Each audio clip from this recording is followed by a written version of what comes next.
All right, so first step was obviously getting some sort of pattern down on the back of my jacket here. I drew this out with paper, with pencil, just messed around until I kind of liked it. I decided I was going to do the two outsides first because I did not want the placement to shift if I took a break between embroidery. I don't know if that's correct, if you're supposed to do all one side and then all one side, but I'm bad at rules anyway, so I do what I want. I have a air dry pen here. It's great. I'm so glad I bought this thing. One of the best decisions I ever made in my life, even before this project. We got some standard embroidery floss, which I hate separating into multiple pieces. Now, like a fool, I started without an embroidery hoop, which is super wrong, and I know that, and it makes me so mad. No, don't thumbs up, you idiot. Luckily, I figured it out pretty quick, and I got my hoop on, and I got everything tight, and I started again. So I'm so glad that I did not end up doing a whole bunch, and then realizing my error.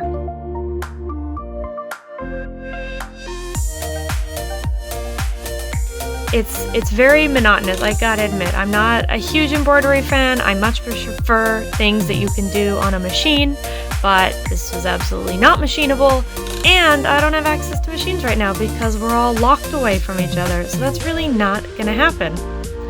All the tutorial said you're not supposed to tie knots in your thread on either side because it could, create a little bulge in your image or whatever, I don't know. I super ignored that rule. I couldn't figure out what they wanted me to do instead of tying a knot, so I tied a knot literally everywhere, and honestly, it looks fine, so whatever, haters gonna hate. Moving on to the next section, another hot tip, it's not advised to have a part of your fabric not all the way through the hoop like that, so there's a hole, not as tight as it could be, but there's no way around it for me, so that's the way it is. I don't have a smaller hoop, and it turned out fine for me. It's just not great. Don't do it. I wonder if this would have been more interesting if I had other colors to work with once in a while, but it was all just white.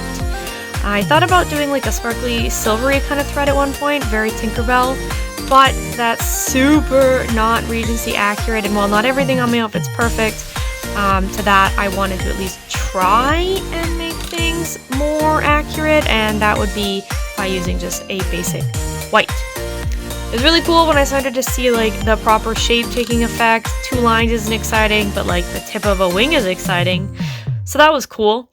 This also guaranteed seams were gonna stay flat because I sewed them flat with the embroidery thread, so 10 out of 10, I do enjoy that.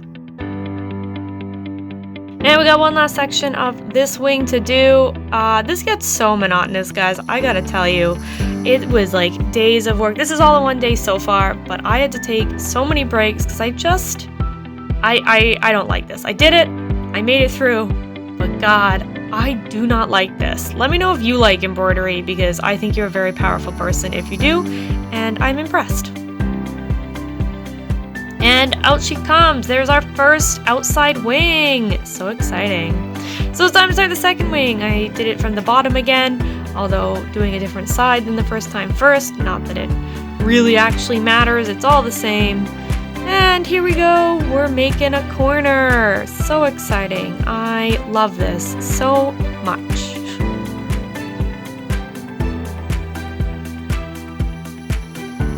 I shortly figured out that, hey, I don't need to be at a flat surface for this right now, so I next day moved up to my TV. I've got headphones on because my roommate was working and could not disturb her.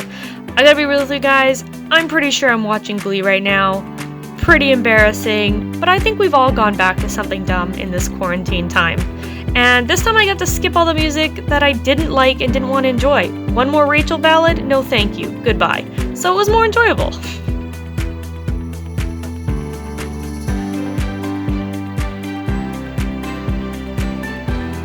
I was up here for quite a while. I talked to my roommate every once in a while, but mostly just me and Glee and embroidery and trying to get a bunch of this done. It is just crazy how time-consuming this actually is. You think it won't be that bad, and then it is. But here, look, it's another wing shape. That's amazing. We've got a tip. We're almost done, and there they are! The outsides are done. So I had to return to a flat surface so I could draw the next time I worked. So I started doing the inside decorations, and I decided to again do one wing at a time, which I think is fine for this because there's a lot of inside details.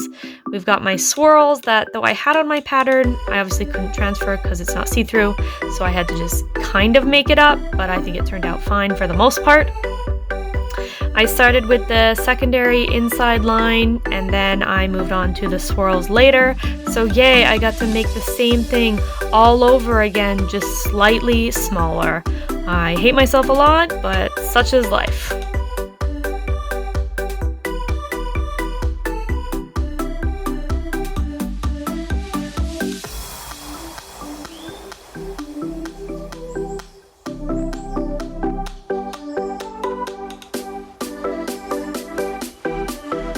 There we go. Here's some swirls. Things got new.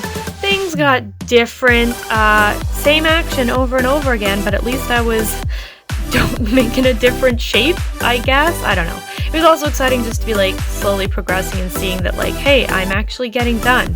There is a light at the end of the tunnel, because I couldn't keep making this jacket until the embroidery was done. Like, this all had to be finished before I could piece anything else together. So I just really wanted it to be done. I wanted to make this stupid jacket.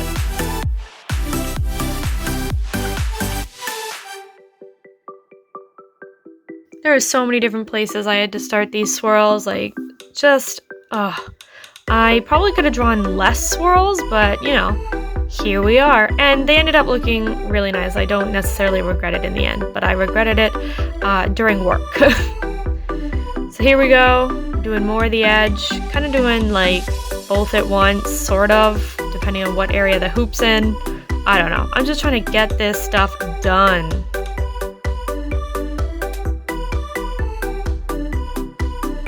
Look at how close we're getting. We got swirls everywhere. Only the tip of this wing left. Haha! So in the second wing, I had the fun task of drawing again the same swirls without a pattern, but also mirror imaging the swirls from the last wing, which I think I did pretty well for the most part. The swirl at the very top is, I'm gonna be honest with you guys, off. And hopefully, like, I didn't notice it until I was really staring at it, so I hope you guys don't either. But considering what I had to work with, I think I did pretty well. Things are pretty darn close, and I overall feel very good about this embroidery, you know, considering I never embroider by hand, ever. So here we are doing that top swirl that I messed up, and now the very last side swirl. Isn't that exciting? Oh my god, we are about to be finished this wing. There they are.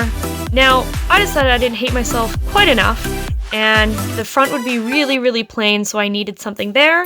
I decided to go with the 2 stars, and after ages of drawing out how this was gonna look so it wouldn't look like a stupid snowflake, I just decided to go with lines. And you know what?